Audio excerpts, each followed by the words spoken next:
The streets were wet after a short rain, and neon lights reflected off the puddles. A man named Ethan Cole sat inside his black Chevy, parked across from an armored van company. He looked calm, too calm for what he was about to do. Ethan wasn't an ordinary criminal. He had once been a cybersecurity consultant, brilliant with numbers and systems. But after being fired for exposing corruption inside the firm, he had turned his intelligence toward crime. Not out of greed, but out of anger, a sense of revenge against a world that had played him unfairly. This job, he told himself, would be the last one. One clean hit, and he'd disappear forever. At exactly 12:43 a.m., two vans rolled up. Ethan watched through a camera feed on his phone. He had hacked the security cameras earlier that week. His team, Marcus and Lena, two street-smart hustlers, were already inside the compound, disguised as maintenance workers. "Are we set?" Ethan asked through his earpiece. Marcus whispered, "All clear, boss. Code panel bypassed." Lena added, "But the night guard's still inside the booth. You sure he's asleep?" Ethan smiled faintly. "He will be. The coffee he's drinking has enough sedative to put a bear down." They moved quickly. Marcus cracked open the security door, and within minutes, the three were standing in front of a steel vault, the main cash storage. Ethan connected a small device to the electronic lock. His laptop screen blinked with code. 2 minutes, he muttered. But then, a strange message flashed on his screen. Open quote, "You shouldn't have come back, Ethan." Close quote. His eyes widened. Someone had found the signal. Someone was watching him hack in real time. "Who the hell?" he whispered. "Problem?" Lena asked nervously.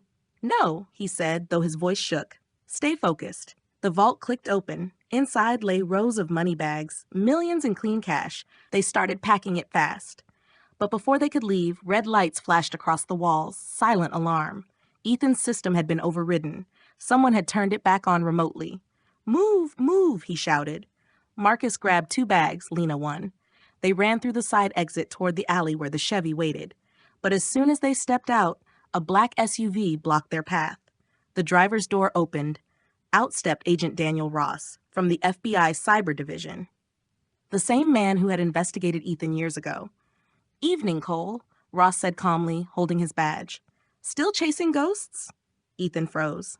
"How did you—" "Your signature," Ross interrupted. "You left your encryption pattern in the code.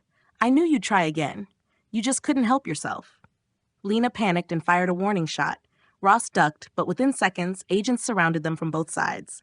Marcus dropped the bags and raised his hands. "I'm done, man." Lena ran toward the fence.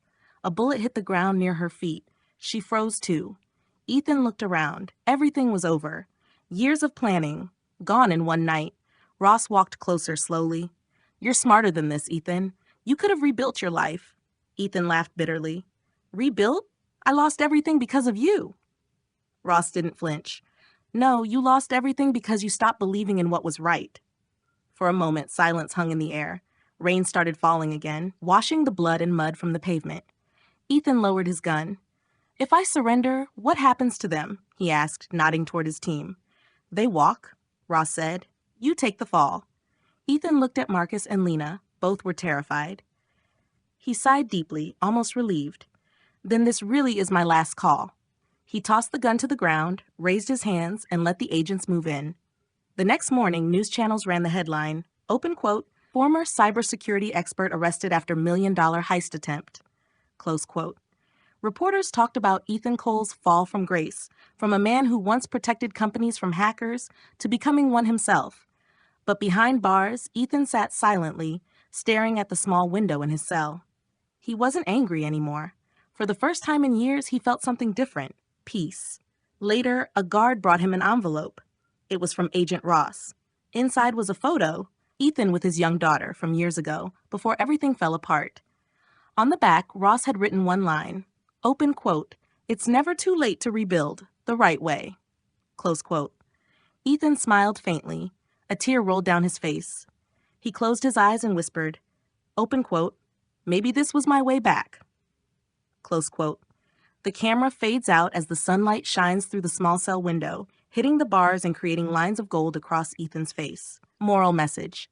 Even the smartest mind can fall when pride takes over. But redemption begins the moment you stop running from the truth.